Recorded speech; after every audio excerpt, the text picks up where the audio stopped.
117. Di sini saya akan menjelaskan latar belakang dari efektivitas pembelajaran STEM dengan model BJBL terhadap kreativitas dan pemahaman konsep IPA siswa sekolah dasar. Kreativitas sangat diperlukan oleh peserta didik. Saat ini, perubahan teknologi, ekonomi, sosial, dan global terjadi sangat cepat di dunia. Pemikiran kreatif sangat dibutuhkan untuk menghadapi perubahan tersebut. Kreativitas Indonesia berada di peringkat bawah dari negara-negara di dunia, serta tingkat pemahaman konsep IPA anak Indonesia pada tahun 2018, PISA Indonesia peringkat ke-37 dari 47 negara. Maka dari itu perlu ditingkatkan kreativitas dan pemahaman konsep IPA anak Indonesia. Pembelajaran STEM dengan model PJBL merupakan pembelajaran dengan mengintegrasikan sains, teknologi, engineering, dan matematika dengan langkah-langkah kegiatan pembelajaran berbasis proyek. Pelajaran IPA sekolah dasar sangat memungkinkan untuk dilakukan menggunakan pembelajaran STEM dengan model PJBL karena memiliki aplikasi yang cukup banyak dalam kehidupan sehari-hari. Kegiatan pembelajaran IPA menggunakan pendekatan STEM dengan model BJBL membuat siswa aktif sehingga memberikan pengalaman belajar yang lebih bermakna. Maka berpotensi untuk mengembangkan kreativitas dan pemahaman konsep IPA. Sekian penjelasan latar belakang dari saya akan dilanjutkan oleh teman saya. Terima kasih. Metode penelitian. Penelitian ini menggunakan rancangan penelitian semu dengan model pre-test dan post-test control group design. Penelitian ini menggunakan subjek dua kelas, yaitu kelas eksperimen dan kelas kontrol. Kelas eksperimen mendapat perlakuan pembelajaran STEM dengan model PJBL, dan kelas kontrol mendapat perlakuan pembelajaran konvensional. Kelas eksperimen dan kelas kontrol masing-masing berjumlah 30 siswa kelas 6 sekolah dasar. Perlakuan pembelajaran dilakukan selama 12 pertemuan tatap muka untuk setiap kelas dengan alokasi waktu 35 menit tiap pertemuan. Instrumen pengukuran menggunakan soal teks kreativitas dan teks pemahaman konsep IPA yang tervalidasi dan reliable. Analisis data pada penelitian ini menggunakan ANCOVA, dilanjutkan perhitungan effect size untuk menentukan besar efek pembelajaran STEM dengan model PJBL terhadap kreativitas dan pemahaman konsep. Rumus effect size yang digunakan dengan menggunakan rumus sebagai berikut, yaitu ES sama dengan M1 dikurangi M2 per SD weighted. Keterangannya yaitu M1 merupakan nilai rata-rata post-test kelas eksperimen dan M2 merupakan rata-rata post-test kelas kontrol, sedangkan SD weighted merupakan rata-rata standar deviasi kelas eksperimen dan kelas kontrol. Di video kali ini, saya akan membahas mengenai hasil efektivitas pembelajaran STEM dengan model PJBL terhadap kreativitas dan pemahaman konsep IPA siswa sekolah dasar. Terdapat data kreativitas siswa diperoleh dari hasil pretest dan post-test kreativitas dengan 11 butir pertanyaan pada soal tes uraian. Hasil uji prasyarat normalitas dan homogenitas diperoleh bahwa data terdistribusi normal signifikansi pretest lebih dari 0,05 dan homogen post-test lebih dari 0,05.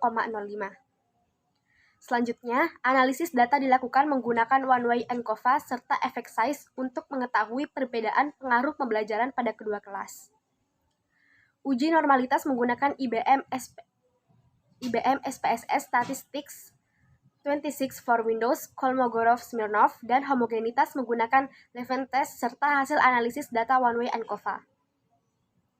Rata-rata skor kreativitas post-test kelas eksperimen yaitu sebesar 64,53, lebih tinggi dibandingkan dengan kelas kontrol atau konvensional yaitu sebesar 23,60.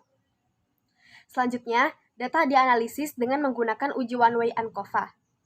Hasil uji ANKOVA terhadap skor kreativitas pada dua kelas menunjukkan bahwa terdapat perbedaan kreativitas siswa pada kelas eksperimen dan kelas kontrol dengan nilai probabilitas signifikansi yaitu sebesar 0,000, signifikansi kurang dari 0,05.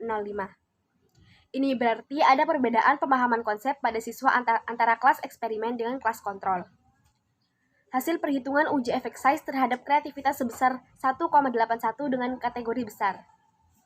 Hal ini bermakna bahwa pembelajaran STEM dengan model PJBL lebih efektif meningkatkan kreativitas siswa daripada pembelajaran konvensional. Data pemahaman konsep IPA diperoleh dari pretest dan posttest pemahaman konsep IPA materi rangkaian listrik yang berjumlah 15 soal pilihan ganda. Hasil uji prasyarat normalitas dan homogenitas diperoleh bahwa data terdistribusi normal signifikansi, yaitu pretest lebih dari 0,05 dan homogeni, yaitu posttest lebih dari 0,05. Selanjutnya, data dianalisis menggunakan one-way ANKOVA serta uji lanjut efek size. Hasil uji normalitas menggunakan IBM SPSS Statistics 26 for Windows Kolmogorov-Smirnov dan homogenitas menggunakan Levin test serta one-way ANKOVA. Terdapat rata-rata pemahaman konsep IPA posttest yaitu kelas eksperimen adalah 90,00, lebih tinggi dibandingkan dengan kelas kontrol atau konvensional yaitu 81,57. Selanjutnya, data dianalisis dengan menggunakan uji one-way ANKOVA.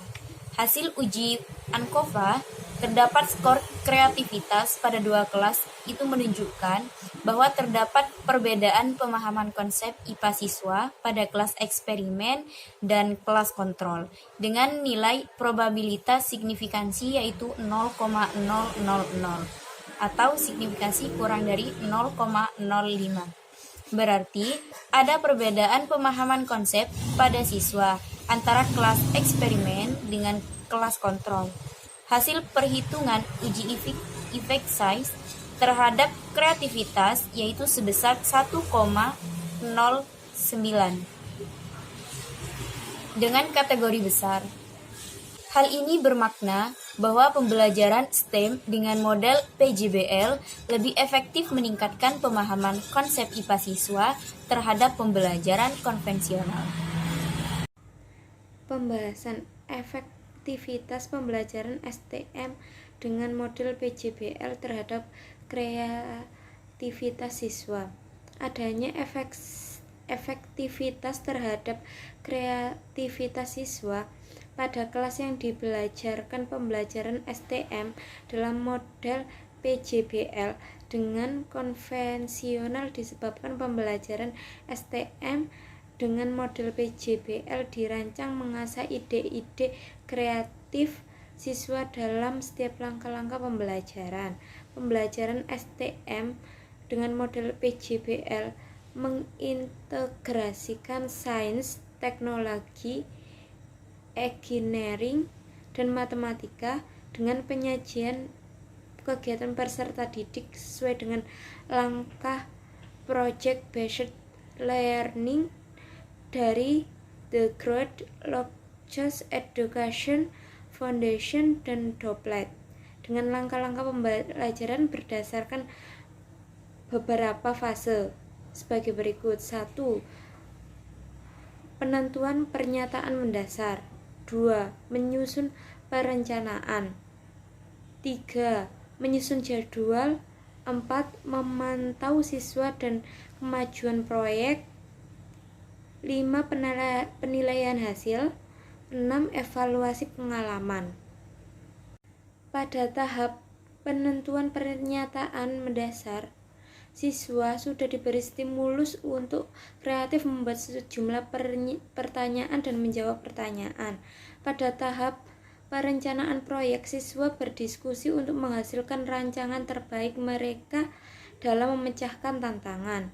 Pada tahap pengerjaan proyek yang dimulai dari menyusun jadwal, banyak hal yang memerlukan ide atau pemikiran kreatif, baik ide praktis pembuatan maupun ide secara konseptual.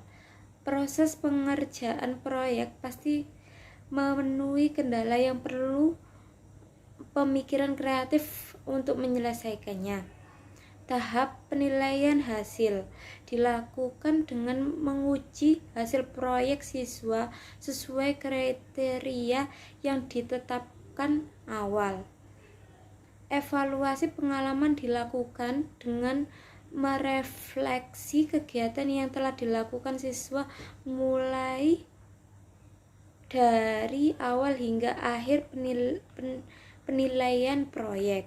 Ide kreatif siswa diasah dan dengan meminta mereka untuk kekurangan dan kelebihan pada pembelajaran yang telah dilakukan serta hal-hal yang perlu dilakukan agar pembelajaran berikutnya lebih baik.